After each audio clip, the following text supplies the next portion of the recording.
individual, the behavior mainly. But mental illness, on the other hand, it's actually another condition. It's a condition that affects the mind. When I think of the mind, I think of the way someone thinks. Okay. And again, that rolls down to affecting the person's behavior as well. So they are two different things. Yeah. All right. In Nigeria, from my own research, the question of mental health is often culturally evaded. People are not, inclined to discuss it openly. And the World Bank research carried out in 2013 said 64 million Nigerians are deemed to suffer from one form of mental illness or the other. Your own opinion, what is the prevalence in Nigeria now? Well, I think that the prevalence in Nigeria is not really, there's not much difference between the prevalence in Nigeria and that of other countries. We know that 1/3 of our adult population will have some form of mental illness in their lifetime. And I mean, it's a bit different between men and women, especially in Nigeria, because of I would attribute it that the higher incidence in women, I will attribute it to the fact that women report mental illnesses and symptoms more than men in our culture. So that's why it appears that like women are more have more of the problems than men, basically. Okay, when you say women report more of mental health disorders, what do you mean exactly? Well, if you look at the statistics, I mean, women, according to our statistics, have mental illnesses more than men. And when in our culture, you know how our men are seen. They have this kind of thing about them that men shouldn't really report anything that is wrong with them. They keep everything to themselves. So women, on the other hand, are more likely to go to hospital and say to the doctor, hey, I have some depressive symptoms, and report them. And those are what we look at, and we count them as the number of people with illnesses. So unlike men, women are much more into going to hospital and reporting their symptoms. I think it's a cultural thing, basically. Okay. Now, what are the risk factors for this condition? Well, first and foremost, there are some hereditary issues, and there are other factors like social, okay, financial.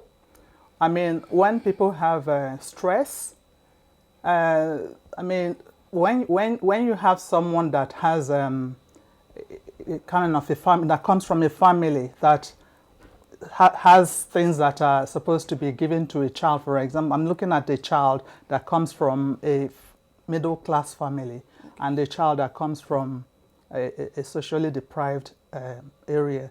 And you will see that the difference is that the child is well adapted more than the ones that are socially deprived. So when you think of that, I mean, you look at financial issues, people that are not able to attend good schools, for example. So you look at parents as well. I mean, their own backgrounds as well. What do they know, if you know what I mean? Do they have any information about the illness and how to kind of bring up their children? If you look at people that are people that have their own adjusted lives, like professionals, yeah. People that are high up in the hierarchy of you will see that they are actually doing very well, and their children actually come up well in the society, and they are less likely to have the illness than those ones that are maladjusted in the society. I mean, hereditary was part of it as well, but okay. Mainly the social side of it play a massive role in mental health as well. Okay, now when we talk about mental health in Nigeria, how aware are people about the disorders of, related to your mental health, and what is the main intervention for these conditions?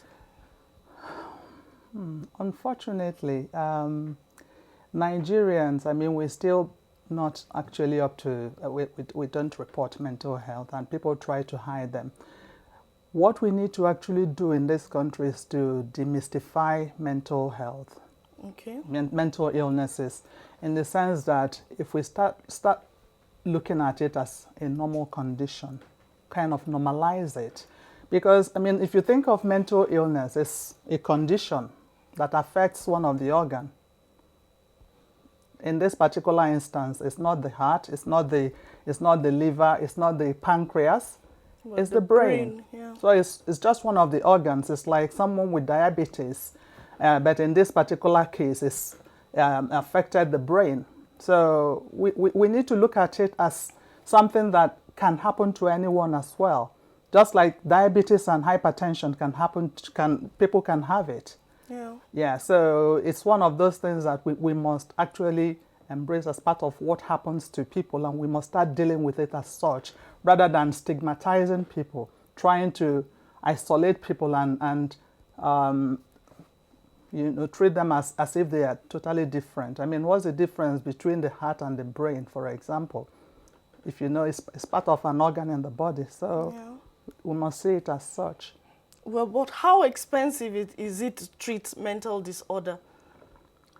Well, I mean, if you look at any disorder, any condition, for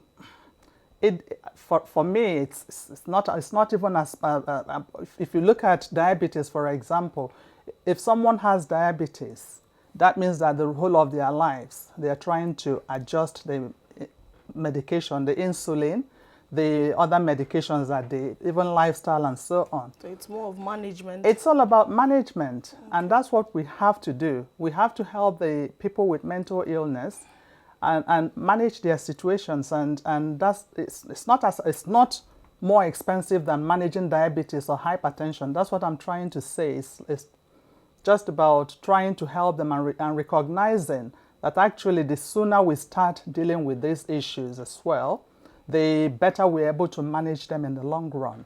So basically, just get in there.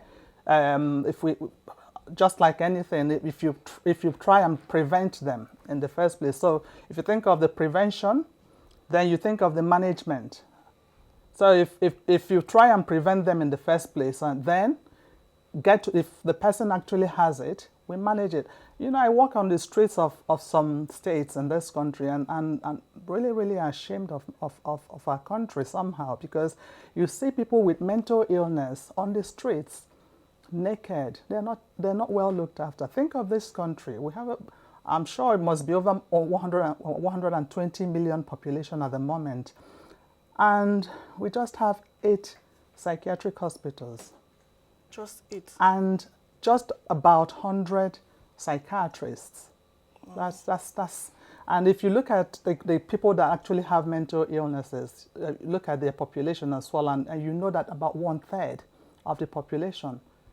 We don't even have a fraction of the hospitals that will cater for this number of people. So the government needs to sit up and kind of start doing something. And once we start, I'm sure at least we'll be able to stand in there and say to people, actually, we've moved ahead in this country. We're no longer backwards. We're no longer in the... But Yeah. I want to take us back to, you mentioned culture as like a problem, you know, affecting people. Where is the place of stigmatization, you know, in this illness? Well, I think that because a mental illness actually affects the brain, that the main problem is the behavior. So when someone has an illness that affects the way they behave, like they are walking on the street, some of them actually strip and start walking naked. Some of them actually have symptoms that actually, well, they hear voices, things like that. They hear voices, they dance to the voices. So, I mean, when you have someone like that walking naked, I'm sure that no one will want to associate with such people. But again, I mean, if we take into account that this is just a condition and it could be managed successfully. I mean, not in other countries, I mean, in UK where I live, I look at things the way we actually see things and compare them with what we have in this country. It's unbelievable. Well, I'm sorry, we're actually short on time, but can you just briefly give us your last word? My last word would be that, first and foremost, that the family are the ones that should actually try as hard as they can to support their relatives that have any kind of condition. And I mean, we are talking about mental health. So in this particular case, I'm thinking of mental health. They should support them. People should start basically support, and the government as well should actually start looking at mental health as one of the conditions that affect the body. We must. Thank you very much, ma. We're short on time. I was just speaking with Mrs. Ndidi Mbago, a mental health professional. Well, still on health, coping with political and socio-economic challenges as it impacts on healthy lifestyle is to be a major discourse as the world prepares to mark another Stroke Day. This was the focus of neurologist Professor Arthur Nwuchekwa at the inaugural lecture of the University of Port Harcourt. Kingsley Amajiri reports. It's a disease that affects the arteries and in turn hinders the free flow of blood to the brain. It is said to be the 5th leading cause of death in the world. This, in the views of neurologists, is preventable. Stroke is preventable. Your lifestyle, the things to watch out. It's a way in which we manage all this that end up with a stroke or not. Concerned about the rising cases of deaths resulting from stroke-related incidents on the societal health, Professor Arthur Nwuchekwa, at an inaugural lecture at the University of Port Harcourt, identified obesity, hypertension, excessive alcohol, lack of regular exercise, among others, as the risk factors. Hypertension is responsible about 30 to 50 causes of stroke. For most patients who are hypertensive, they don't know.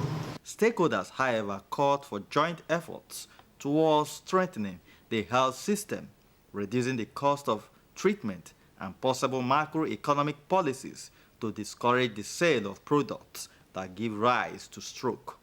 In Port Harcourt, Kingsley Amajiri, NTA News.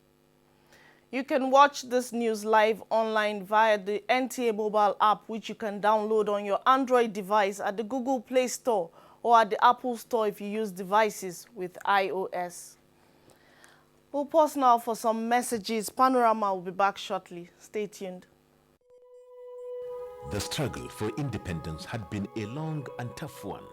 Our founding fathers and compatriots sacrificed their comfort and even shed their blood. We cannot at this point in history afford to spirit away their sacrifices for immediate but temporary gains of today. Let us emphasize what unites and not what divides us. Working for the unity of purpose with a stronger vision for a better tomorrow. NTA, growing with the nation. Together, no matter where you come from, no matter your religion, we are one. Let's live together. Let's stop fighting each other. Let us live as one. It doesn't matter where you come from, your tribe or religion, man, woman or child. It doesn't matter who you are. Put Nigeria first. No matter where you come from, no matter your religion, we are one. Let's live together. How can we develop when we're always in crisis? Families have become refugees in their country. No matter our differences, show some understanding. No matter where you come from, no matter your religion, we are one. Let's live together. Nigeria, the only country we can train with remarkable potentials to excel. Let us believe in ourselves and change our attitude for the sake of our country and generations unborn. Let us revive our cultural values, which are our essence as a nation. Let us renew the spirit of patriotism and hope in our dear country. Do not take or give bribe.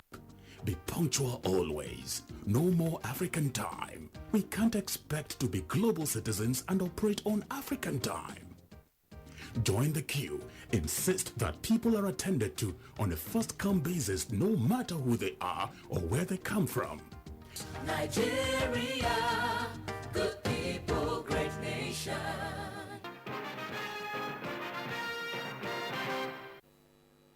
Thank you for staying tuned. Let's join Adiola Omokive now for sports update.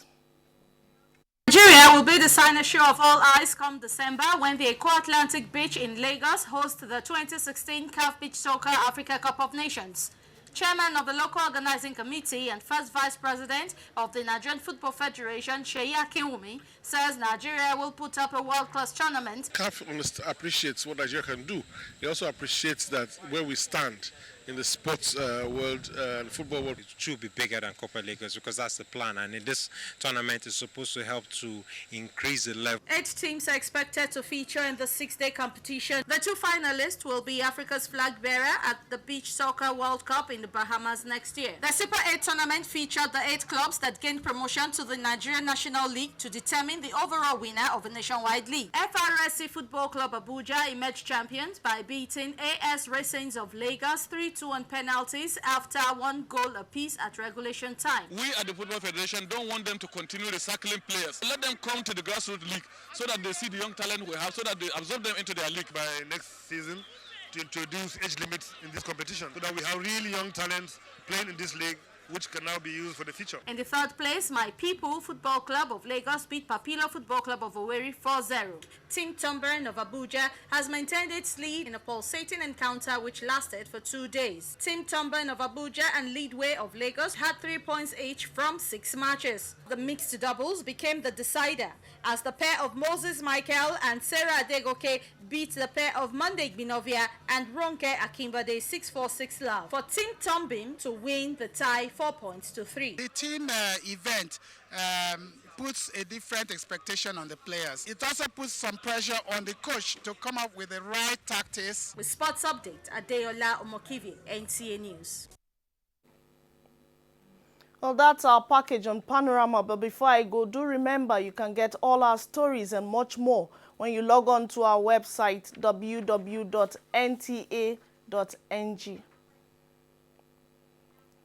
And that's our package on Panorama. Once again, good afternoon.